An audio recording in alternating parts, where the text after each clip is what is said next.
Ça ne vous a pas échappé que le programme a été bousculé par l'agenda politique. C'est-à-dire que nous avons décidé de revoir cette première table ronde qui va être placée sous le sceau du sursaut, justement, réactif, et de cette économie citoyenne que tu appelles de tes voeux, Jérôme. Donc, pour partager les expériences et voir comment les acteurs de l'ESS peuvent non seulement lancer l'alerte, mais faire front à ce qui arrive dans les semaines à venir, je vous demande d'accueillir avec moi Vincent Carry, directeur d'Artifarty et président de la Gaieté Lyrique. Cathy Lemoine. Jingle quand même, jingle. Musique, jingle. Parfait. Cathy Lemoine, qui est directrice générale dans le secteur de la protection de l'enfance et membre du bureau du Conseil national de la protection de l'enfance. Peut-être par là, Cathy, ça ne vous embête pas. Ensuite, Eric Benzekri, qui est scénariste et créateur de La Fièvre et de Baron Noir également. Et pas que. Et Kamaldine Atoumani, le président de la CRES Mayotte.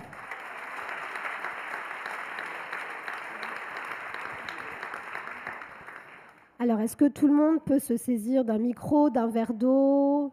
Tout va bien? On peut démarrer. Donc, je vous propose une première partie justement pour essayer de définir les impacts en fait, pour l'ESS de l'extrémisme au pouvoir et l'extrême droite au pouvoir en particulier. Kamaldine, c'est à vous que j'avais envie de poser cette première question parce que quand on a préparé cette table ronde et qu'on s'est dit, voilà, imaginons les impacts, vous m'avez dit, bah, moi, j'ai pas besoin de les imaginer. En fait, ils sont tous les jours à Mayotte. Donc, je peux en parler librement et qu'on ne soit pas dans un scénario projectif, mais un scénario qui est vraiment du réel. Et je sais que le réel, c'est quelque chose qui est très cher aussi à Eric, plus que l'imaginaire. On en reparlera tout à l'heure. Merci Elsa. Effectivement, donc je vais vous parler de mon territoire. Vous le présentez d'abord successivement succinctement parce que je pense que pas tout le monde connaît Mayotte. C'est 30 km² sur 30, enfin 30 km² sur 30 km, enfin 30 km sur 30 km, donc 374 km². C'est un petit territoire dans l'océan Indien, l'un des plus beaux lagons du monde. Donc je vous invite à y venir un jour en espérant que la situation s'arrange. Ce territoire, ça fait 183 ans qu'il est français. Mais en 183 ans, le territoire a été sous-investi par l'État. Et c'est important de faire ce constat parce qu'il explique beaucoup de choses. Ça fait au moins une dizaine d'années que l'extrême droite a pris ses marques chez nous à Mayotte. Nous succédons de crise en crise à tel point que à la crise de Mayotte, on a trouvé un nom, on appelle ça la permacrise. C'est-à-dire que crise permanente. Voilà. Permacrise, comme permaculture, ben, on a une permacrise à Mayotte. Dans la dernière actualité, les derniers blocages qu'on a eus pendant le mois de janvier-février, on a eu donc des blocages par des extrémistes se faisant appeler collectifs citoyens, parfois même forces vives. Vous voyez, des noms, en tout cas au niveau marketing, ils sont au top. Mais les conséquences, c'est quoi concrètement? Concrètement, ça donne des blocages d'ambulances où on ouvre les portes de l'ambulance pour s'assurer de la nationalité du patient. Concrètement, ça donne quoi? C'est le blocage de l'hôpital de Dzoumogné au prétexte qu'il accueille des étrangers.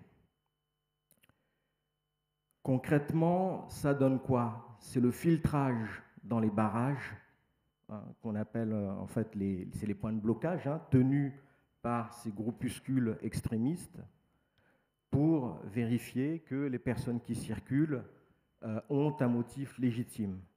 Par exemple, des enfants en situation de handicap devant se rendre dans leurs centres, dans leurs établissements médico-sociaux, eh ben, ils estiment qu'il n'y a pas nécessité, donc, messieurs, dames, chers parents, retournez chez vous avec votre enfant. Donc, des gamins se sont retrouvés sans soins pendant plus d'un mois.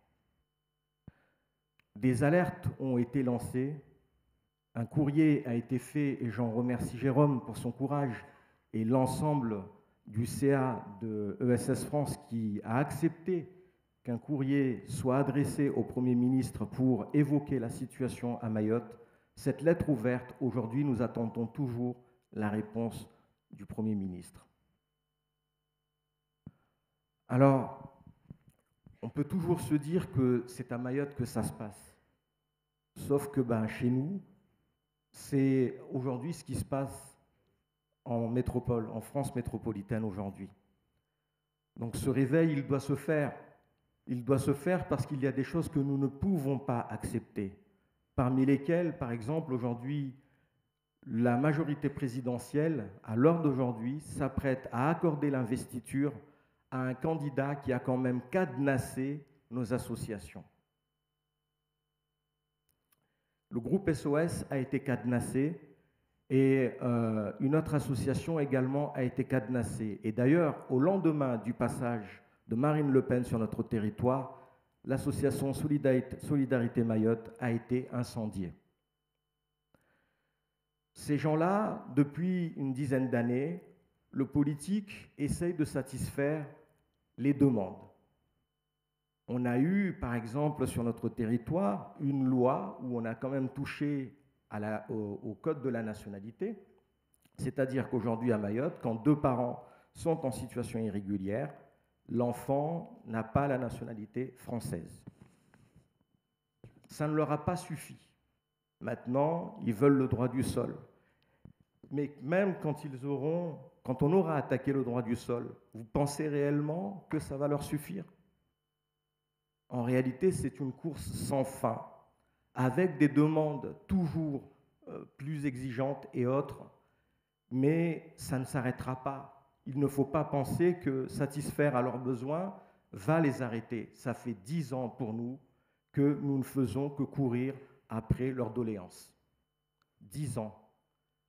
10 ans, je pense que c'est suffisant pour mettre un terme, mettre des bornes tout simplement à des choses qui ne sont plus acceptables. Voilà, je ne serai pas plus long, mais c'est juste pour vous donner, situer le contexte. Un dernier point quand même, Kamaldine, qui m'a frappé, choqué en fait hier quand on a discuté de tout ça, c'est aussi la peur des institutions qui démissionnent aussi face au contexte que vous décrivez en fait. Je pense à ce procureur qui a décidé d'arrêter en fait. Oui, notre procureur a décidé de mettre fin en tout cas à son contrat. La vice-présidente du tribunal aussi a décidé de quitter le territoire puisque la cavalerie extrémiste est allée jusqu'à exiger l'entrée dans le tribunal de grande instance donc de Mamoudzou, parce qu'ils estimaient que les peines qu'encouraient les personnes étrangères, notamment ceux qui étaient en situation de délinquance, n'étaient pas suffisantes. Et donc ils ont été reçus par le procureur, et ce même procureur, en fait, et pas que lui, le personnel du tribunal a aujourd'hui peur pour sa vie. On en est arrivé maintenant à réduire de 2 ans les contrats sur Mayotte. C'est-à-dire qu'avant, un magistrat devait rester 3 ans à Mayotte avant de demander une mutation. Maintenant, on a réduit ça à 2 ans pour tout simplement espérer que quelqu'un veuille bien venir. Merci beaucoup de ce témoignage et de la vision concrète qui se passe en fait sur le territoire de Mayotte avec l'implication de l'extrême droite. Cathy Lemoigne, sur le secteur de la petite enfance, en France, là on revient au niveau national, des ombres planent depuis un petit moment quand même sur la réduction des subventions, de l'accompagnement. Quels impacts vous imaginez sur l'arrivée probable de l'extrême droite au pouvoir? Quelles sont vos craintes en fait sur votre secteur d'activité? Alors, je vais essayer de boucler avec tout ce que j'ai entendu, parce qu'il y avait des mots brillants et qui résonnent. Je sais que vous aimez beaucoup le langage et que voilà, c'est la première des batailles culturelles, c'est le langage. J'aime beaucoup la question des mots et j'entendais tout à l'heure que... non, je vais le faire autrement. Quand j'ai commencé à travailler, je me suis dit naïve et j'aimais bien cultiver cette naïveté parce que j'ai toujours cru que les évidences, notamment celle du prendre soin, étaient communément établies. Ça fait 26 ans que je travaille en protection de l'enfance et aujourd'hui, je pleure. Sincèrement, je pleure. J'entends beaucoup, il faut réenchanter le secteur. Et j'ai adoré votre mot des ombres qui planent parce que souvent, je me dis, tiens, c'est rigolo, on se croirait à Poudlard, on invoque un peu Voldemort, celui dont il ne faut pas dire le nom. Mais Voldemort est parmi nous, clairement. L'action sociale aujourd'hui est en danger, imminent. C'est pas qu'on voit le mur arriver, c'est qu'on est un peu comme le Scrat dans l'âge de glace, on est pris dans le mur. Et quand va arriver le dégel avec le réchauffement climatique, on va tous tomber. Mais sincèrement, on va tomber parce que je crois qu'on n'a pas idée et mesure que sur la France métropolitaine, on atteint des sommets d'indignité sur la question du prendre soin. On a des prix de journée aujourd'hui, par exemple, pour s'occuper des MNA, donc les mineurs non accompagnés, les enfants demandeurs d'asile, qui sont à 12 € du prix de journée, quand, pour vous donner une norme, de manière classique, on tourne entre 200 et 250 € pour d'autres enfants. On a des enfants qui se sont suicidés à la Seine pendant le Covid parce qu'ils ne parlaient pas français et qu'ils n'ont pas compris ce qui se passait. Voilà, ça c'est chez nous. Voilà, ça c'est chez nous. Je pense que la société civile, elle a besoin d'un sursaut, elle a besoin d'aller y regarder. Je pense qu'il faut tous communément qu'on prenne conscience que prendre soin, ça appartient à tout à chacun, que l'enfance, la petite enfance, les familles, les besoins du prendre soin de toute cette population, ils sont nécessaires aujourd'hui parce que c'est des adultes de demain. Je pense qu'on ne prend pas la mesure de ça et que quand on massacre notre jeunesse, c'est une catastrophe. Grand Corps Malade, qui a ouvert le 40e anniversaire de la Convention internationale des droits de l'enfant, a dit « il y a une société qui s'occupe très bien des siens, c'est les éléphants ». Ben, j'espère qu'on fera mieux que les pachydermes, mais aujourd'hui, on est moins bon. On est largement moins bon. Les associations ont reculé. Nous devenons plutôt des délégataires de services publics. Nous n'avons plus de capacité à discuter ou négocier. En fait, nous devenons une variable d'ajustement dans les politiques sociales et nous sommes regardés comme un coût, comme une dépense. On en arrive à répondre à des appels à projets quand on est au mieux. Au pire, on répond à des marchés publics et on fait des bons de commande pour organiser des visites médiatisées entre des parents et des enfants. Voilà, ça c'est chez nous aussi. Je trouve ça assez indigne et parfois je me dis j'ai honte en fait. J'ai honte qu'on se dise que nous avons un ministère du travail social, on a pensé les questions du travail social, on a communément tous comme ça, pris dans une image, et j'ai adoré l'imaginaire et le réel de tout à l'heure. Si j'invoque Lacan, je vais mettre du fantasmatique, ben on est bien loin du fantasme aujourd'hui et du rêve social. Si demain, l'extrême droite arrive au pouvoir, c'est autant de recul sur des garanties qu'on a obtenues à la sueur du front et au courage de tout à chacun des uns et des unes qui formons l'action sociale, qui formons l'économie sociale et solidaire. On est peu représenté et peu représentatif malgré tous les efforts de l'ESS. Et je reconnais profondément combien l'ESS est venu aujourd'hui nous rendre public. Mais est-ce que ça nous a rendu d'utilité publique ? Ben ça, c'est une autre question.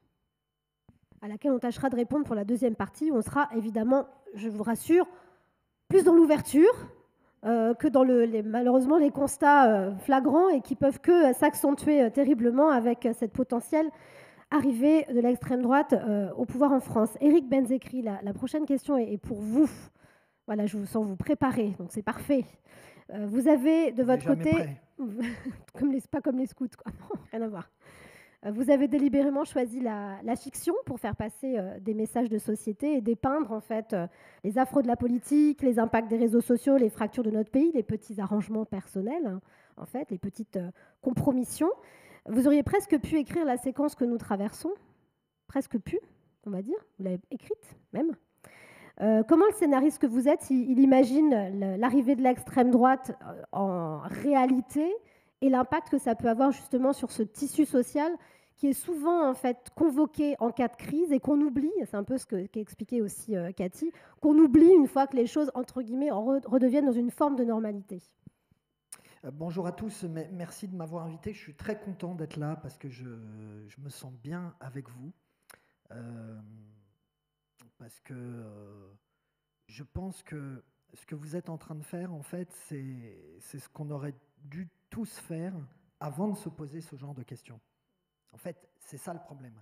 C'est quand on en est à se poser entre nous les questions, et c'est ce qu'on s'est dit quand on a préparé un peu ce moment, c'est que c'est trop tard. C'est-à-dire, je vais vous expliquer des choses... vous expliquer, non. Je vais vous raconter des choses simples que j'ai vécues moi. Donc, au moment où on a commencé à écrire La Fièvre, en fait, j'ai eu l'idée en relisant Le monde d'hier de Zweig. C'est le déclencheur de l'écriture. Parce que d'abord, ça m'a vraiment... Je suis un peu dépressif d'habitude, mais alors là, c'était vraiment... si vous voulez, je ne l'avais pas lu depuis que j'avais 20 ans. Quand j'avais 20 ans, j'avais un badge avec une main jaune. Et franchement, le progrès n'était pas une idée morte, quoi. Vous voyez ce que je veux dire? Bon. Donc, si vous voulez, ce n'était pas la même salle. C'était une autre ambiance. Bon, je relis Zweig. Je me dis, wow, c'est un choc.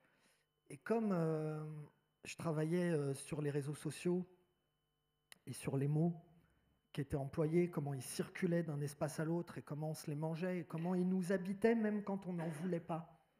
Je me suis dit, mais en fait, il y a ce mot, il y a la fièvre dans le livre de Zweig, et je me dis, mais c'est ça la fièvre qui nous prend. Et puis, je raconte ça à mes co-auteurs et je leur dis, vous en pensez quoi? Ils me disent, bah, c'est-à-dire, il faut un truc en face, parce que sinon, on va tous se suicider comme Zweig. L'intérêt de ne pas travailler seul. Ouais, vive le collectif, vive le collectif. J'ai dit, c'est vrai. Donc, voilà comment on a travaillé collectivement. Je leur ai dit, bah voilà, on va se donner nos souvenirs d'enfance, de quand on trouvait que c'était cool et que plus tard, ça allait être encore plus cool.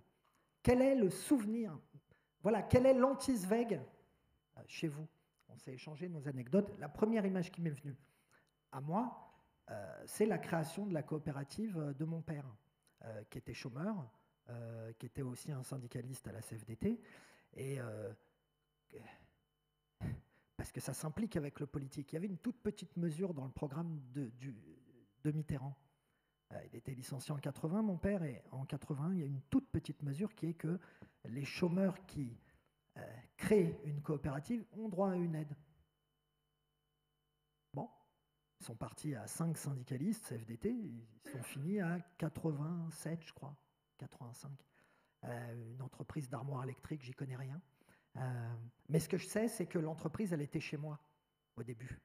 Au début, chez moi, je croyais que c'était que les réunions de la FCPE, que les réunions du Parti socialiste, que les réunions de je ne sais pas quoi, parce qu'il y avait des réunions tout le temps. Et puis tout d'un coup, c'est devenu une entreprise. En fait, il y avait les mêmes gens dedans. En fait, il y avait d'autres gens qui sont venus. Il y avait des exilés italiens qui fuyaient la persécution. Il y avait, je ne sais pas comment, il y avait les mecs du club de tennis. Vous comprenez ce que je veux dire? Donc, quand je lisais dans les programmes du parti les coopératives en queue de programmes dans un coin souvent mal imprimé, je me disais, mais ils sont fous, quoi. Pourquoi ils font ça? Parce qu'il y a une expérience concrète par l'économie sociale et solidaire et par la coopérative. C'est que il faut se rencontrer pour se connaître. Je veux dire, c'est la base. Bon. Donc le fait de créer un collectif est la réponse. C'est vraiment la réponse, en fait. Et quand on m'a dit « Ah oui, mais alors toi, tu décris un monde apocalyptique », ah bon? Parce que vous avez vu beaucoup, vous, de clubs de foot connus qui se transforment en coopérative et qui arrivent à dépasser une crise comme ça? J'en connais pas, puisque c'est de la fiction. Mais il faudrait faire ça. C'est ça qu'il faudrait faire. Il faut se mettre autour d'une table et commencer à dire, voilà, concrètement, comment on s'y met. Pas comment on s'y met pour faire le meilleur programme, pour faire un programme de transition, un programme de rupture avec je ne sais pas quoi, pour qu'on aille mieux chacun dans nos vies. Quand on va mieux dans sa vie, on change le monde. Voilà. C'est encore plus bisounours, je crois, que ce que tu as dit tout à l'heure, Jérôme. Mais comme j'assume totalement cette position bisounoursienne, puisque c'est le retour de la violence, donc je pense qu'être radical aujourd'hui, c'est d'être un bisounours. Vous parlez donc à quelqu'un d'ultra radical. Ah oui.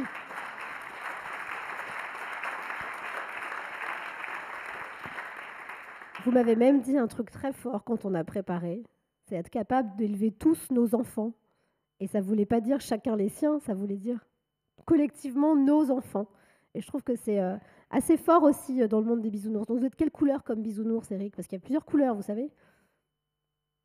Quand j'étais petit, j'étais plutôt rouge. Maintenant, je suis plutôt rose. Mais je guette le ciel bleu tous les matins. Et vous avez le cœur sur le ventre, alors. Je suis un peu multicolore. Sur la question des enfants, évidemment, c'est la question principale. J'entends beaucoup de copains me dire l'époque est trop dure, il faut on élève encore nos enfants comme des anges, comme des gentilshommes du 18e, et il faudrait les élever un peu plus comme des loups, et je crois le contraire. Je ne crois pas à ça. Je pense qu'il ne faut pas s'adapter à l'époque. Il faut lutter contre. Voilà. C'est ça que je crois. Il ne faut pas céder un pouce de terrain à la violence politique, à la violence dans les mots, parce qu'elle finit toujours par une violence physique. Voilà. Donc, les enfants, moi j'ai été très longtemps animateur de colonies de vacances, parce que quitte à être bisounours, autant avoir commencé très tôt. Et en fait, je pense que c'est assez décisif. L'expérience collective de groupe, elle produit des individus qui sont des individus dans la société qui peuvent faire du lien. Moi, j'ai un copain, je tairai son nom, il a une réputation de glandu. Et quand on était dans les organisations de jeunesse, on disait « Ah ouais, mais lui, bon, il fout jamais rien, tout ça. » Il disait « Oui, mais il n'a pas le temps. » Comment ça? Il n'a pas le temps, il travaille. Non, pas du tout. Mais il a trop d'amis, donc il a tout le temps des cafés et des verres avec tout le monde. Il faut le laisser faire, parce que ce mec-là est très important dans la société. Il voit plein de gens, il prend des nouvelles de tout le monde, il échange, etc. C'est ça qu'il faut faire, je vous jure. Merci beaucoup, Eric. Le prendre soin. Le prendre soin et mettre de la valeur à d'autres endroits que celle qui est prévue initialement par les grands schémas et les grands modèles. Donc l'invisible, effectivement, c'est clé. Vincent, alors ça vous parle évidemment, parce que là on est dans le champ de la culture, des paradigmes, des récits aussi évidemment de société. Vous avez signé récemment une tribune dans Libération qui interpellait le milieu de la culture et des médias indépendants à faire front justement face aux dérives autoritaires. De quel constat vous vous êtes nourri justement pour prendre la parole concernant votre secteur évidemment d'activité, pardon. Bien, merci beaucoup. Déjà, bonjour à toutes, bonjour à tous. Merci à... Vous êtes bisounours aussi? Complètement. Voilà, oui, on est une équipe de bisounours. Merci Eric pour cette introduction d'ailleurs. Merci aussi à Benoît Hamon pour l'invitation. J'ai été très touché par le discours introductif de Jérôme Sadier. Merci. C'est pas facile de passer après lui, après ça en effet. Alors d'autant plus en effet, comme Eric, je partage le plaisir d'être là parce que c'est vrai qu'on se sent bien dans cette famille. Je ne sais pas si je dois dire la vôtre ou la nôtre parce que les acteurs culturels se sentent toujours un pied dedans, un pied dehors. On ne sait jamais vraiment. En tout cas, moi, à titre personnel, je me sens appartenir à ce mouvement. Artifarty, donc c'est une structure associative qui est basée à Lyon, qui travaille historiquement dans la musique. On a un lien avec la fête qui nous est très cher. C'est toujours un peu compliqué de parler de la fête dans ces moments comme ça de charnière historique où on sent le poids de l'époque nous peser lourdement sur le dos et sur la tête, mais en même temps, on a toujours abordé cette question de la fête avec un certain sens de la gravité et de la joie partagée. Alors c'est ce qui nous caractérise. Ce qui nous caractérise aussi, c'est que, et dans cet esprit-là, la fête est un espace de résistance. On l'a toujours perçu comme ça. Et on s'est toujours aussi perçu comme une structure européenne. Alors c'est une échelle qui n'a pas encore été évoquée. Alors, quelques jours pourtant, on vient de terminer ce scrutin européen dont on ne pensait pas qu'il allait rebondir de cette façon-là. Mais en tout cas, nous sommes une structure très très investie dans les sujets européens, à la fois sur le plan institutionnel, puisqu'on porte plusieurs coopérations Europe Créative et même un réseau de structures culturelles et de médias indépendants.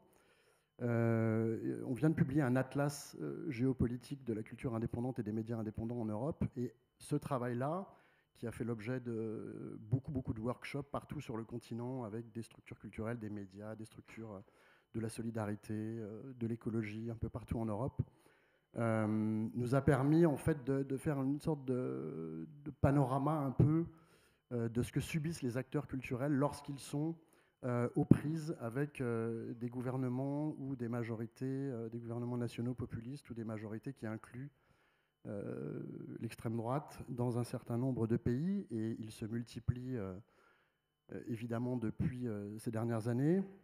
Et donc on voit par exemple en Suède les libertés académiques, les communautés LGBTQIA+, attaquées. On voit en Hongrie un consortium de médias publics constitué à la botte du pouvoir avec un contrôle politique total. On voit en Slovaquie la nomination d'une personnalité au ministère de la Culture issue de la trash télé et qui est déjà condamnée pour ses prises de position et ses discours de haine. On voit le programme de Geert Wilders aux Pays-Bas qui inclut l'hypothèse de démanteler les programmes publics de la culture et de s'attaquer frontalement à l'audiovisuel public. On voit l'arrivée au pouvoir de Mme Meloni en Italie qui se traduit par exemple par des attaques frontales à la liberté de manifester, au rassemblement de la jeunesse, aux marches pour le climat, ou plus simplement proche de nous, à l'organisation aussi des mouvements liés aux musiques électroniques, aux raves par exemple, qui font partie de l'espace culturel, avec une réaction de M. Salvini sur les réseaux sociaux qui était, je trouve, très emblématique et qui ramène aussi d'ailleurs à Stefan Zweig, qui était « La fête est finie ». J'aimais beaucoup cette façon à la fois heureuse, jubilatoire et cynique d'aborder le sujet. Et pourquoi ça me fait penser à Stefan Zweig? Il y a d'ailleurs un parti politique qui a décidé de s'appeler comme ça en Espagne, La fête est finie, ce que je trouve complètement sidérant. Et pourquoi ça fait penser au Monde d'hier, qui est aussi un de mes livres de chevet, même si, en effet, la conclusion est un peu corsée, avec cet exil brésilien et cette fuite, finalement, de cet espace mental que nous vivons aujourd'hui. Eh bien parce que c'était aussi l'esprit du début du régime de Vichy, quand Pétain stigmatisait l'esprit de jouissance. C'est pour ça que je rappelle toujours aussi que la fête est importante pour nous. Donc voilà, on a fait ce tour d'horizon extrêmement triste, en fait, de cette réalité de nos amis, structures culturelles et médias indépendants un peu partout en Europe qui souffrent, qui sont frontalement attaqués. Et puis ça se passe aussi à un moment où il y a un autre phénomène qui nous préoccupe, et les deux sont intimement liés, même si on fait peu le lien en ce moment. C'est le phénomène de concentration dans le secteur des médias, de l'édition et de la culture, notamment de la musique et du spectacle vivant. Phénomène de concentration qui livre par pans entiers la culture, les médias, l'édition à des groupes capitalistique de l'entertainment, dont on peut dire assez sereinement que l'intérêt général n'est pas la préoccupation première. Et ce double mouvement, à la fois de répression des libertés publiques, répression des libertés académiques, répression des libertés artistiques, etc., et de la concentration, évidemment, est très inquiétant parce que la médiation de la culture, aujourd'hui, notamment à travers les réseaux sociaux, se trouve aussi entre les mains de personnes dont on ne connaît pas réellement les intentions, ou elles ne sont pas toujours affichées aussi clairement que certains groupes en France ou ailleurs en Europe. Mais voilà. Donc c'est une inquiétude, évidemment, une incrédulité face à ce qui s'est passé, bien sûr, dimanche, une consternation, on est un peu pris comme des lapins dans les phares de la voiture, en effet. Il va falloir sortir de cet état d'hypnose très très vite et donc rentrer dans une phase de responsabilité combative. La responsabilité, c'est celle que nous portons collectivement d'en être arrivé là, même si je pense qu'on on est nombreux à faire tout ce qu'on peut et à avoir fait tout ce qu'on pouvait depuis longtemps. Mais je pense aussi qu'il y a une responsabilité face à cette hyper-polarisation que nous avons laissé croître sans réussir à la désamorcer, ces logiques d'entre-soi aussi, et c'était ce qui était évoqué aussi par Jérôme en introduction, la complexité de dépasser ce que nous sommes pour aller reconquérir du terrain ailleurs. Voilà. Non mais merci beaucoup, Vincent. Effectivement,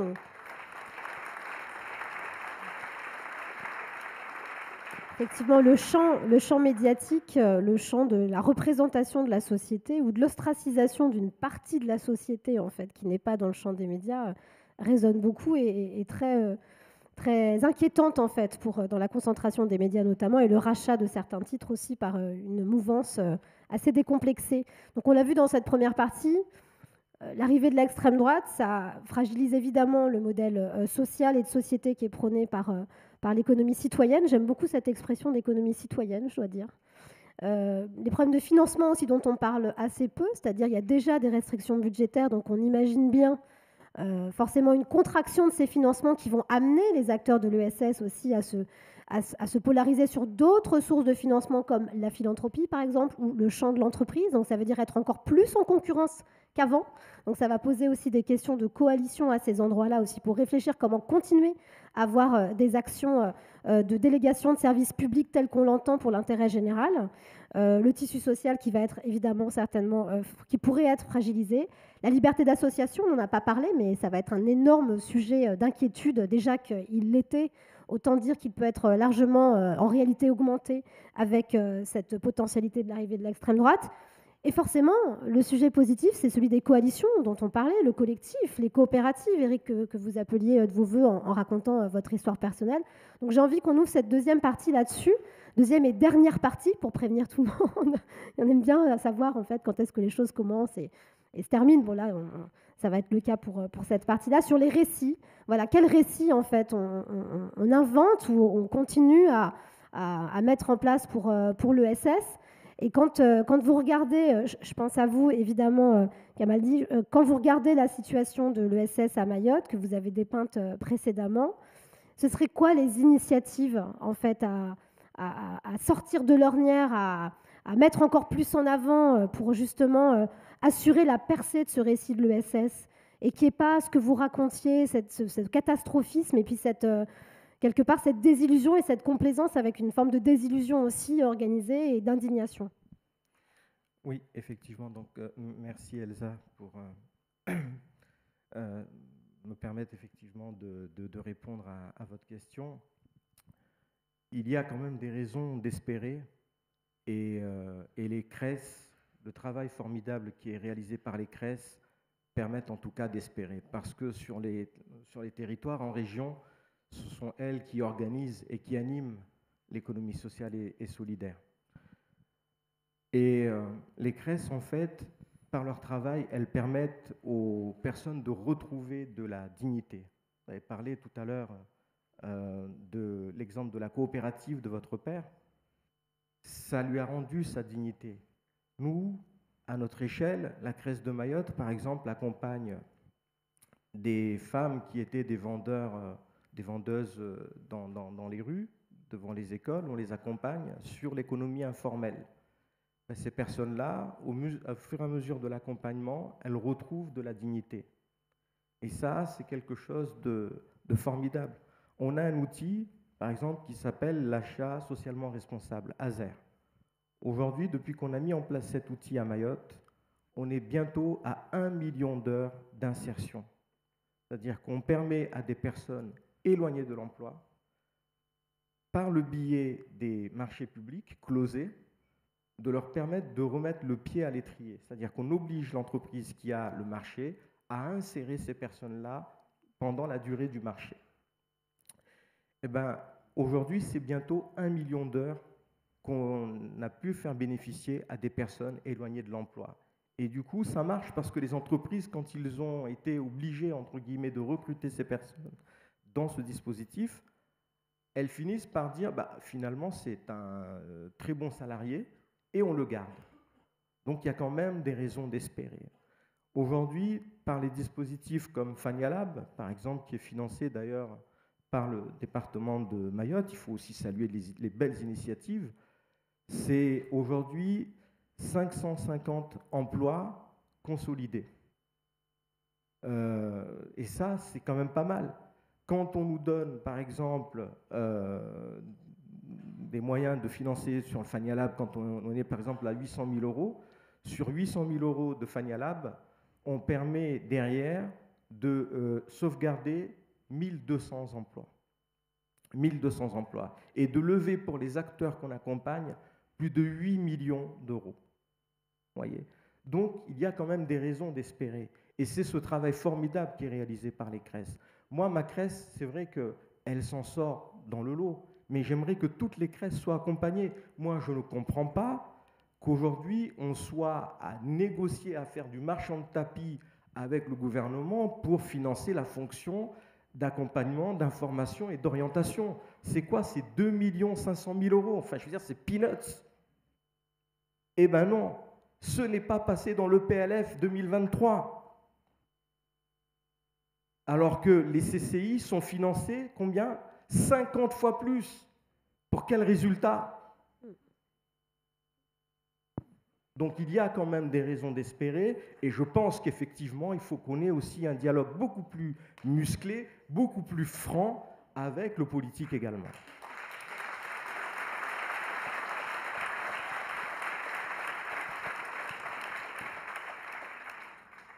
Merci de cette colère. Saine colère qui fait du bien, qui montre la fête aussi, le côté voilà, embarqué qu'on peut avoir pour ces combats-là. Cathy, pour construire justement un récit qui soit efficace, on a besoin de preuves d'impact. Alors c'est exactement ce que Kamaldeen était en train de faire en racontant ce qui se passe sur les territoires, évidemment. Il y a un sujet d'émetteurs et de récepteurs aussi, hein. C'est toujours la même histoire. C'est pas le tout d'avoir des preuves d'impact, il faut aussi qu'elles soient saisies et qu'elles soient racontées. Comment on peut faire aussi pour faire en sorte que le politique il gagne en connaissance et en compétence surtout sur ces aspects-là, parce que le aller vers, il n'est pas simplement vers les populations qui ont besoin d'aide, il est aussi, enfin en même temps ils ont beaucoup besoin d'aide les politiques pour qu'on leur fasse comprendre exactement ce qu'on est en train de faire au quotidien. Alors quelles pourraient être les initiatives justement pour amener à une meilleure connaissance et compétence des actions qui sont faites par l'économie sociale et solidaire? Alors, je pense que les premiers acteurs concernés, c'est les personnes elles-mêmes, hein, les personnes accompagnées qui sont les plus beaux ambassadeurs de l'action sociale qu'on ait pu avoir. Je pense qu'aujourd'hui, on a pris un virage qui est intéressant, qui est assez magique, qui redonne après mes propos un peu plombants d'entrée, mais qui nécessitaient la saisie nécessaire pour se rendre compte d'où on parlait. Je crois qu'on a encore de très jolis jours devant nous et de belles heures devant nous, mais il nous faut raconter des récits, c'est vrai. Alors la difficulté, et M. Sadier le disait dans son introduction, c'est qu'il y a de l'ambivalence dans le politique, il y a parfois même du paradoxe. Donc à la fois, quand on leur dit ce qu'il en est, on nous dit « Oh non, Madame Lemoigne, racontez-moi de belles histoires ». Et en même temps, quand je dis « Moi, les belles histoires, je les raconte aux enfants de la protection de l'enfance quand ils nous sont confiés pour qu'ils s'endorment sans angoisse. Et aux adultes que vous êtes en charge de la politique, je vais vous raconter une histoire qui va saisir votre niveau de juste responsabilité ». Pour autant, une fois qu'on a saisi la responsabilité, oui, il faut raconter des histoires, oui, il faut dire ce que sont ces enfants en crèche, en pouponnière, ce que sont ces familles, parce que nous vivons au quotidien avec, et que peut-être dans le travail social, on n'a pas su donner à voir. Ça, c'est juste. Sans doute, on est resté avec une forme d'entre-soi où il n'était pas utile de rendre compte, parce que être éducateur spécialisé, être suffisait en soi pour dire, voilà, on était bienveillant et on faisait bien notre travail. Donc aujourd'hui, il ne s'agit pas de dire on fait bien, on ne fait pas bien, mais qu'est-ce qu'on fait avec? Qu'est-ce qu'on fait avec? Je crois aussi qu'il y a un autre rebond qu'il faut qu'on saisisse, c'est celui de la société civile. Je pense qu'il faut qu'on intéresse beaucoup plus, et non pas par effet de communication, avec ce qu'il y a de plus de délétère dans notre secteur, quand il y a un enfant qui décède, quand il y a des scandales de type Orpea, quand il y a des scandales... Voilà, c'est pas ça dont il faut qu'on parle. Il faut qu'on parle de ce qu'on arrive à faire en partant parfois d'histoires très cruelles, mais qui arrivent à bon port d'une forme de résilience qui est juste extraordinaire, parce que c'est notre humanité dont il s'agit quand on parle du travail social. Alors moi, j'ai toujours tendance à me dire, et j'y crois encore, et tant mieux, je suis entourée de 2 bisounours, il nous faut faire du désir impérieux, c'est-à-dire comment on va chercher le désir chez l'autre. C'est-à-dire que l'humanité, il y a une flamme chez les gens, il ne faut pas qu'elle s'éteigne. On pourrait croire qu'il pourrait y avoir un souffle comme ça d'un courant d'air, mais je crois qu'on y résiste beaucoup plus que ce qu'on croit. Donc ayons confiance en nous, recréons un climat de confiance citoyen, créons des unités. Vous parliez de philanthropie tout à l'heure. Alors la philanthropie, elle a cette vertu, c'est qu'elle nous permet d'aller chercher peut-être des fonds publics qu'on n'aurait pas ailleurs, des fonds privés qu'on n'aurait pas dans les fonds publics, et qui font des projets vraiment chouettes et très jolis, parfois à toute petite échelle pour des gens qui ne nous connaissent pas. C'est un petit détail ou un petit pas pour nous, mais c'est un grand pas pour les enfants et les familles. Je pense qu'il faut qu'on change peut-être aussi de culture, et en même temps j'aimais beaucoup l'idée de lutter contre l'époque. Souvent, moi, je pense que la permanence aussi du discours est quelque chose d'important, parce qu'au fond, l'humanité, elle ne varie pas non plus intrinsèquement tant que ça. Restons permanents. Et moi, j'ai tendance à penser aussi que parfois, on me dit il faut que tu sois plus dans l'air du temps. Et il y a quelqu'un qui a dit que l'air du temps, c'était le destin des feuilles mortes. Et c'est pas faux. Je pense que attention à être tout le temps dans des formats, je rejoins pleinement, d'adaptation, d'adaptabilité. Déjà, on y perd une énergie de dingue. De deux, il nous faudrait des moyens pour faire des démarches prospectives extrêmement importantes si on voulait toujours être en capacité d'adaptation. Et puis après, invoquer l'innovation sociale comme étant l'alpha et l'oméga de l'évolution des associations, oui, ça en fait partie, mais laissons déjà agir ce qui est en cours. Pensons les innovations simples, soyons des gens humbles. Et si déjà on arrive à faire ça, là, le récit se construit et on est dans une belle humanité.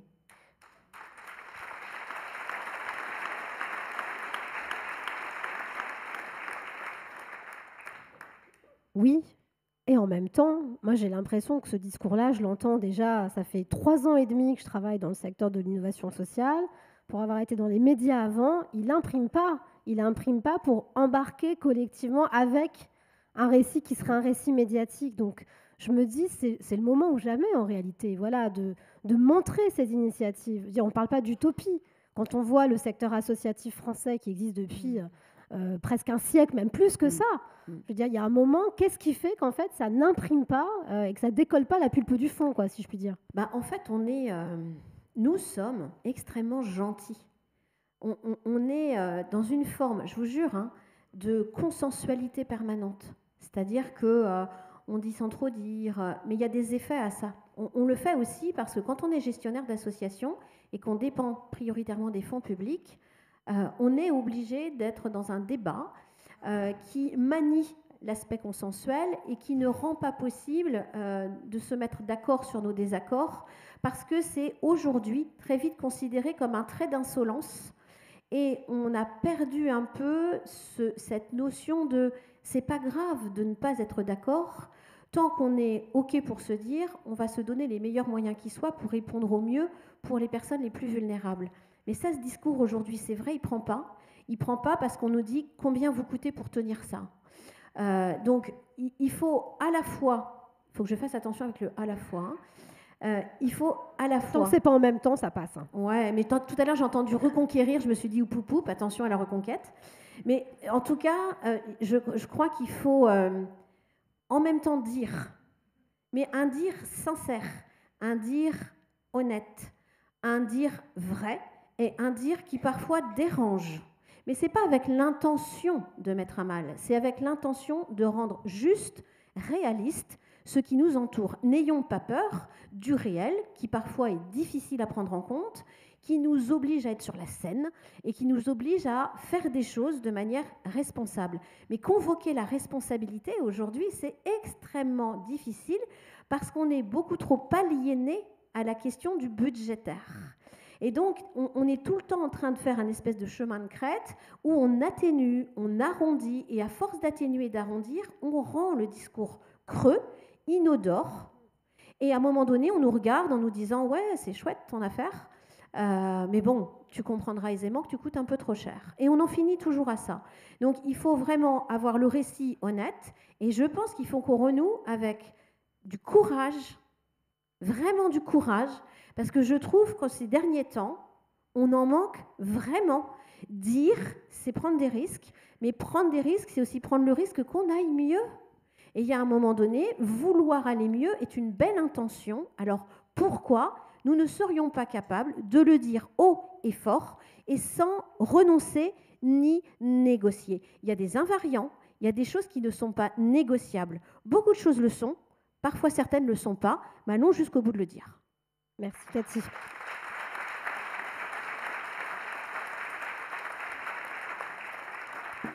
Eric, l'homme de récit que vous êtes, la question, elle vous est directement même adressée, c'est-à-dire, on a bien compris ce discours rupturiste tout à l'heure de se dire, voilà, c'est pas être dans l'air du temps, je vous voyais en plus opiner du chef quand Cathy utilisait ces expressions-là. Comment on le raconte, ce récit en fait rupturiste, qui n'est pas un récit d'adaptabilité, qui est un récit d'amour, de bisounours, de collectif, parce qu'on a l'impression qu'en fait ça passe quand on fait de la fiction. D'ailleurs, ce serait intéressant d'avoir votre retour par rapport au diffuseur. Est-ce qu'il le prend parce qu'il a une intention de transformer les paradigmes, ou est-ce qu'il le prend parce qu'il se dit la manière dont c'est construit, ça va aussi nourrir quelque part une forme d'économie de la culture? J'espère que le diffuseur le prend parce que c'est une bonne série. Parce que, les audiences le prouvent. Voilà, enfin, en tout cas, on a fait de notre mieux. Donc, je crois qu'il faut faire du sumo des fois, c'est-à-dire où une stratégie de cheval de Troie. Par exemple, si le pitch de La Fièvre avait été un club de foot en difficulté financière se transforme en coopérative. Ah, peut-être pas sur Canal. Nulle part. Voilà. Donc moi j'ai dit, il y a un joueur de foot noir qui frappe son entraîneur blanc. Voilà. Il n'y a pas coopérative, tout ça. C'est-à-dire qu'on prend l'époque, on montre sa dégueulasserie, on montre les mécanismes d'ambiançage et nos propres passions tristes, tu disais tout à l'heure, Jérôme, et nos propres... pas faire de la psychanalyse, mais... Névrose. Oui, non, mais nos défauts d'être humain, quoi. Je veux dire, voilà, notre côté... bon, la pulsion de mort, voilà, pour être clair. Et il faut essayer de les retourner. Mais il faut décrypter les mécanismes. Voilà. De ces mécanismes, normalement, chez un être humain qui a aussi une pulsion de vie, de les voir sur un écran dans son salon, tels quels, en fait, se voir soi-même, nous voir nous, comme des êtres laids, violents et cons, en fait, ça dégoûte. À ce moment-là, la coopérative peut venir. L'arche narrative est bien construite. Hein. Si vous voulez, c'est parce que sinon, ça ne sert à rien. Vraiment, ça ne sert à rien. Et même, ça produit des votes contraires et des pensées contraires. Parce que vous énervez. Ah, encore la belle histoire. Non, j'en veux plus. Oh, remarquez, ça peut exister. Voilà, donc je pense qu'il faut faire comme ça. Enfin, en tout cas, pour cette série-là, j'ai fait comme ça. Mais pour Baron Noir, on a fait autrement, mais c'était le même principe. Ça ne parlait pas de la même chose, mais c'était le même principe. C'est-à-dire montrer 30 ans de vie politique en 18 heures de film, bah, en fait, ça crée un vertige et ça crée une interrogation chez chacun d'entre nous. Qu'est-ce que j'ai fait à ce moment-là, moi? J'étais dans quel camp? Pourquoi j'ai fait ça? Et est-ce que j'ai bien fait? Etc., etc., etc. Et donc, ce questionnement et cet auto-questionnement est décisif pour nous faire changer.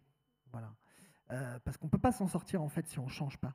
Mais ce qui est assez marrant, c'est quand on a préparé aussi, on a beaucoup discuté de la note explicative dont vous avez fait l'objet avec la Fondation Jean Jaurès, qui a fait tout un commentaire composé puissance 50, avec énormément de polyphonie, de grands experts pour décrypter La Fièvre, et qu'en fait, le mot coopérative, il apparaît quasiment pas dans cette partie-là, comme si même eux n'avaient pas vu ce qui était au cœur, l'éléphant dans la pièce, finalement. Non, mais c'est vraiment très intéressant. D'abord, c'est un grand honneur d'avoir eu un rapport de la Fondation Jean Jaurès, parce que c'est des grands intellectuels, et il y a vraiment... Enfin, il y a Giuliano D'Ampoli, tout ça, qu'on fait des textes. Bon, super.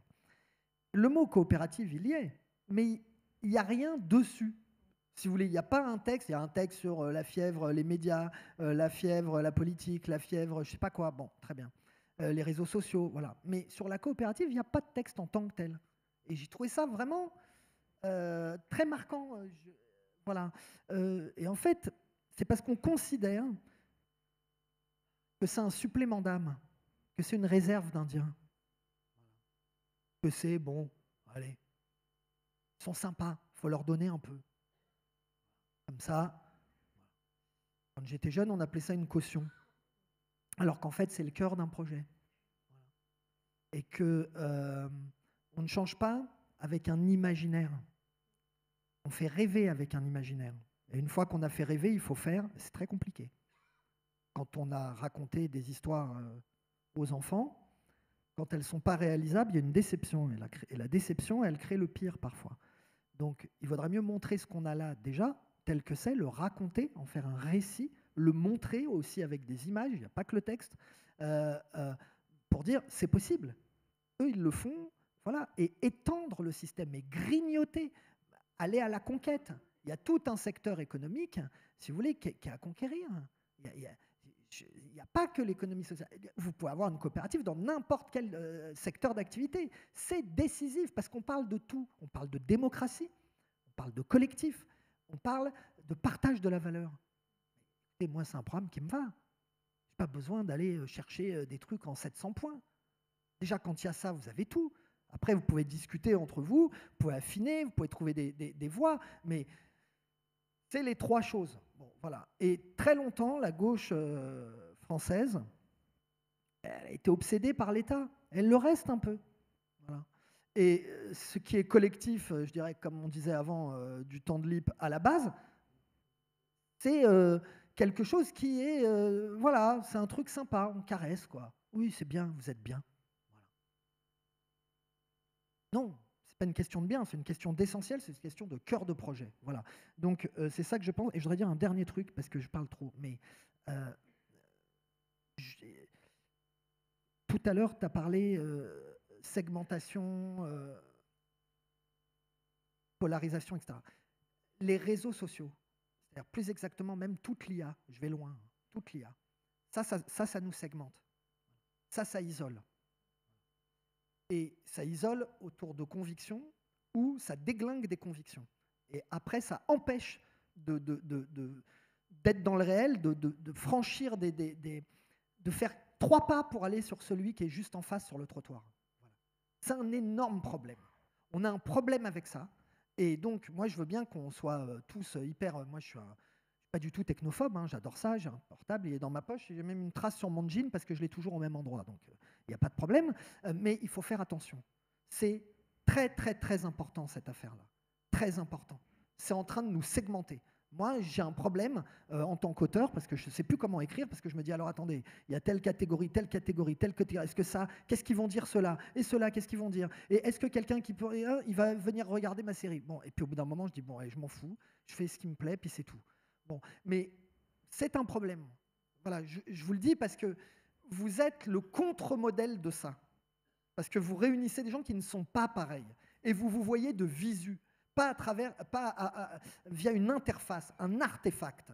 Voilà. Vous êtes en prise avec le réel. L'écran déforme le réel, le transforme. Voilà. Il jaillit dans le réel via les médias, etc. Et ensuite, il transforme le réel et on n'est plus capable de le lire. Et donc, n'importe quoi peut arriver, surtout le pire. Voilà, c'est ça que je voulais dire. Merci beaucoup, Eric.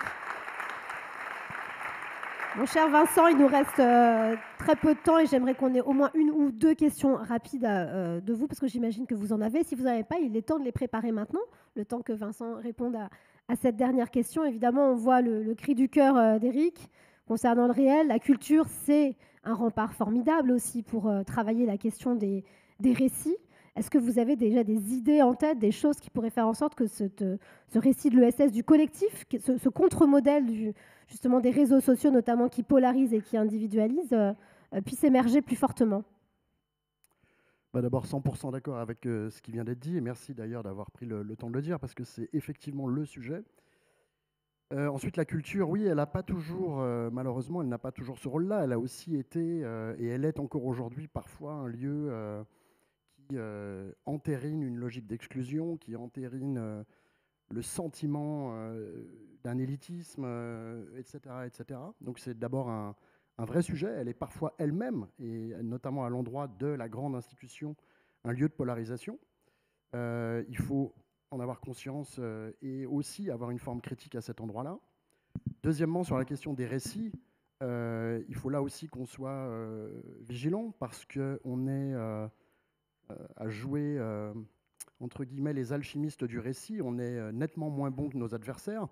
Et je pense qu'ils ont consolidé une appropriation de la logique des récits qui fait de nous, là, pour le coup, des bisounours, mais des bisounours far away, quoi. Et on le voit d'ailleurs dans l'incapacité des candidats progressistes à mobiliser des contre-récits dans un moment comme celui qu'on traverse. C'est extrêmement compliqué. Après, la culture, oui, telle que, je crois, nous, on essaye modestement de l'aborder, de le travailler au quotidien. Bien sûr qu'il y a un magnifique creuset. Anne-Caroline, ma collègue qui est ici, disait tout à l'heure que notre société restait riche de ses anticorps, et elle avait raison de dire ça pour tenter de me remonter le moral en arrivant ici ce matin. Mais la culture, en effet, en fait partie. Je pense qu'il faut vraiment réussir à sortir de nous-mêmes. Et nous, en tant qu'acteurs culturels, ça fait quelques années qu'on se pose la question de nos alliances et de comment est-ce qu'on doit hybrider nos alliances. Parce que ce qui nous menace aussi, c'est d'être en permanence dans nos silos, qu'ils soient corporatistes ou culturels, etc., etc. Et donc nous, on s'est posé cette question très franchement il y a 3 ans. Hein, pour tout vous dire, le mot d'ordre d'Artifarty il y a 3 ans, à la rentrée des classes en septembre, pour l'ensemble des équipes et de la gouvernance, c'était comment est-ce qu'on n'est pas des agents de cette hyperpolarisation et comment est-ce qu'on contribue à dépolariser. Et on a eu plusieurs opportunités. D'abord, on avait, pendant la période Covid, lancé un appel qui s'appelait l'Appel des indépendants, où on avait solidarisé 1600 structures en France, dont 174 médias indépendants. Et ce premier pas d'ouverture entre acteurs culturels et médias indépendants nous a fait beaucoup de bien. Ça nous a fait réfléchir différemment. Ça a été une démarche extrêmement positive, bien perçue. Et on a profité de ce mouvement pour le porter au niveau européen, répondre à Europe Créative dans un des chapitres d'Europe Créative qui s'appelle Network. Et on a créé un réseau, on a proposé à l'Union européenne un réseau d'acteurs culturels et de médias indépendants, ce qui était totalement une première, parce que précisément les réseaux européens, d'une façon générale, sont sectoriels. Et là, on leur a dit, ce sera un réseau dans lequel il y aura des cinémas indépendants, des labels, des éditeurs indépendants, des médias indépendants, des festivals indépendants, etc. Et l'UE a signé ça comme un proto, en quelque sorte, comme un prototype pour dire, allez-y, soyez aussi le poil à gratter de ces réseaux, et essayer de bousculer un certain nombre de choses.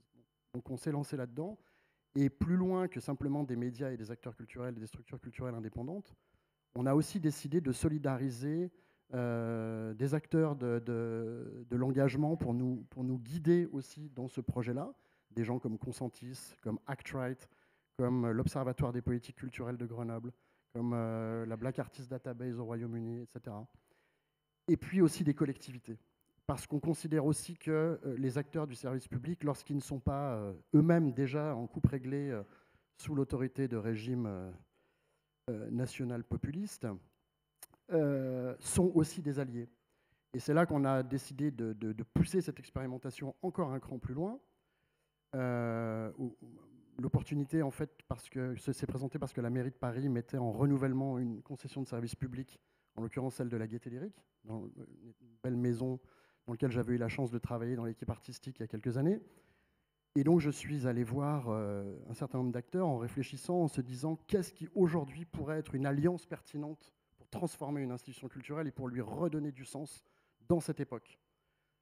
Donc j'ai pris un paperboard, j'ai marqué 3-4 mots, c'était marqué la fabrique de l'époque. Et je suis allé voir Guillaume Capel, un collègue de Benoît Hamon, qui m'a demandé de rencontrer Benoît après. De Singa. Pour Singa. Puis je suis allé voir les amis de Make Sense. Puis je suis allé voir les amis aussi d'Actes Sud à Arles. Et puis je suis allé voir Arte, et donc, qui représente dans cette alliance le service public. Et donc on a fait cet effort de sortir de nous-mêmes. On aurait pu dire, c'est un lieu culturel, on va le gérer en tant qu'acteur culturel. Ce qui est Artifarty, un acteur culturel. Mais ça ne nous a pas donné envie, et ça ne nous a pas semblé pertinent. On a eu beaucoup de chance parce que toutes ces personnes qu'on est allé rencontrer nous ont eu un petit moment d'hésitation, de compréhension déjà, de dire pourquoi est-ce que vous nous invitez à participer à ce projet. Donc il a fallu convaincre un tout petit peu, mais ça a été assez rapide. Et surtout, ils ont tous fini par dire oui. Donc on a présenté cette candidature collégiale, collective à la mairie de Paris. Elle a eu la bonne idée de nous choisir, donc c'était génial. Voilà, on a commencé le 2 janvier 2023 avec un temps de préparation très très très très court. Et depuis 1 an et demi, c'est un lieu qui redonne de l'espoir, je crois, à beaucoup de gens. C'est un lieu de liberté dans lequel on essaie de créer un espace public, un espace de débat quotidien. On a, avec Juliette Donadieu, l'extraordinaire directrice que nous avons, et Vincent Cavaroc, l'extraordinaire directeur artistique que nous avons, je crois qu'on a ouvert ce lieu aussi, on l'a donné accessible, on l'a rendu accessible à tout le monde, grâce aussi à l'aide de Singa, qui nous a beaucoup aidé à réfléchir. Et donc voilà, on est très heureux de porter ce projet-là. C'est pas un récit, voilà, moi je me méfie des récits, pour tout vous dire. Je travaille actuellement avec quelqu'un qui s'appelle Christian Salmon, qui a été le secrétaire de Milan Kundera. Ça nous ramène encore à Stefan Zweig. On travaille sur un projet qui s'appelle Against Storytelling. Voilà. Ce sera le mot de la fin. Merci beaucoup. Et c'est vrai que c'est un endroit où on fabrique des récits quand même, la Gaîté Lyrique, où il se passe beaucoup de choses. Merci infiniment à tous les quatre d'avoir ouvert ce congrès ESS. Est-ce qu'on a le temps éventuellement, Pauline, d'une ou deux questions? Tout petit. Alors, voilà. Qui a eu le temps de préparer sa question à poser à un de nos intervenants ou faire part d'un commentaire, une réaction? Ou est-ce que vous voulez tous aller en pause? Je ne vois pas de main qui se lève, donc pardon. Je ne regardais Bonjour, pas. vous m'entendez? Oui, parfaitement. Bonjour, je m'appelle Oscar, donc je suis au cœur de ces enjeux de SS, puisque en sortie d'école en milieu protégé, donc j'étais dans une classe de futurs professionnels de l'audiovisuel et du journalisme en situation de handicap. Je suis moi-même handicapé avec une RQTH à plus de 80%, dû à d'importants troubles autistiques qui m'ont fortement handicapé quand j'étais plus jeune. Comment on peut inventer un autre récit sur cette question qui a été abordée via notamment la question éducative, qui est notre principal combat dans ma rédaction? On a un hebdomadaire de 18 pages qui paraît toutes les semaines, tous les jeudis, qui est plus cher parce qu'on a beaucoup de personnes 10 dans la rédaction qui font des fautes de grammaire, d'orthographe, qui ont du mal à structurer une phrase, et donc on a des frais de correction qui font que le magazine est plus cher. Comment on fait pour créer un récit inclusif pour les enfants, puisqu'aujourd'hui en France on a à peu près un enfant handicapé mental sur 5 qui va à l'école à plein temps, et surtout comment on maintient les dispositifs qui existent déjà. Donc quelque chose d'assez intéressant va être fait par quelqu'un qui s'appelle Jean-Michel Blanquer en 2019, ça s'appelle les PIAL, qui vise à ouvrir ce qu'on appelle des UEA ou des UEMA. En fait, c'est des unités d'école pour les enfants en situation de handicap au sein des établissements. Donc, c'est les écoles primaires ou les collèges, un peu comme les CLIS, de vos enfants, qui seront peut-être les miens aussi dans 5-10 ans, et qui sont menacés de fermer si demain on a un projet de loi de finances fait par le Rassemblement national avec un député, un Premier ministre Rassemblement national qui dit de toute façon c'est des étudiants, c'est des enfants comme les autres, pourquoi on mettrait plus d'argent pour eux? Pour nous, en fait, on met tout le monde sur le même pied d'égalité, on ne doit pas faire de différence entre les autres, puisque c'est ce qui m'a été dit par plusieurs députés Rassemblement national que je ne citerai pas sur la question de l'emploi, qui est un peu différente de la question de l'éducation. Merci beaucoup de votre question. Alors, sachant qu'on décilote et qu'on estime, on va suivre ce que vous disiez, Vincent, pour qui veut répondre, parce que je me serais tournée directement, Cathy, vers vous, mais toutes les bonnes idées sont bonnes à prendre. Mais qu'est-ce que c'est que cette question? J'aurais adoré vous dire, alors voilà, comment 2 points, premier tiré à la ligne. Bon, ça ne va pas marcher comme ça. Je pense qu'il y a plusieurs choses. À la fois, on a tous raison ici de dire il faut faire du récit, il faut continuer. C'est-à-dire qu'il ne faut pas confondre le temps qu'on va consacrer pour pouvoir faire ce récit et le rendre convaincant et l'effet de la conviction qui va produire en fait quelque chose. Donc c'est un peu comme la différence entre parler et communiquer. Communiquer, il y a quelque chose de l'ordre de l'artifice, mais parce que derrière, il y a quelque chose de l'ordre de la stratégie. Parler, il y a quelque chose de l'ordre de la sincérité et il y a quelque chose de l'ordre du sujet. Je crois qu'il faut qu'on fasse les deux. C'est-à-dire qu'il faut qu'on sache parler, et là, parler, c'est aller chercher l'autre, le mettre au pied du réel. En fait, on l'a dit tout à l'heure, moi j'ai adoré La Fièvre et Baron Noir, mais j'aime ce côté de chez vous, face à la télé, ce que ça vient chercher. Je pense qu'il faut qu'on arrive à faire ça. Il faut aller chercher. Vous avez dit tout à l'heure, Elsa, faut aller vers. Il faut aller chercher, mais vraiment pas à pas, pied à pied. C'est le propre de la militance, de l'engagement, et il faut le faire sur son secteur, là où on est, avec petite ambition, mais grande volonté. Et c'est ça, à un moment donné, qui fait bouger un peu les lignes, parce qu'on arrive toujours à glaner 1 + 1 + 1 + 1, qui va être complètement convaincu par votre projet et qui va mettre en ordre de marche quelque chose. Donc la première chose, c'est on arrête avec la vocation et on croit plus à la conviction. La deuxième chose, c'est oui, il faut aller chercher des fonds. Alors, il faut aller à la fois chercher des fonds publics parce que la question du handicap est une question régalienne. Et puis, il faut aller regarder ce qu'on peut aller inventer à côté parce que tout n'est pas non plus histoire de fonds. Mais effectivement, le temps que l'on vit aujourd'hui, il nous pressurise parce qu'on voudrait déjà avoir les résultats que nous n'aurons que dans quelques temps, Parce que planter des graines fait que le jardin ne poussera que dans quelques temps. Et en plus, le jardin ne nous appartiendra pas, il appartiendra aux autres. J'ai tendance à penser que personne ici n'aura son étoile à Hollywood parce qu'on aura réussi un certain nombre de choses. Mais par contre, si on le fait avec les personnes concernées elles-mêmes, il faut continuer de faire du plaidoyer, il faut continuer de faire du lobbying. Le plaidoyer, peut-être quelque chose qu'on n'a pas su investir non plus dans le travail social et médico-social. Je disais tout à l'heure qu'on était habitué à être d'utilité sociale. Il faut penser aujourd'hui que finalement, ce n'est pas si simple que ça et que ça ne fait pas certitude. Hein. Donc, il faut convaincre. Il n'y a pas photo. Il faut convaincre, il faut y aller, il faut y retourner. Il faut être un vieux disque rayé et il faut, de concert, aller chercher des gens qui croient dans un projet, aussi petit soit-il. Mais il faut parler, énoncer jusqu'à dénoncer. Soyons un vieux disque rayé, ça me va très bien. Je vous remercie infiniment tous les quatre. Je suis désolée, on va devoir s'arrêter là.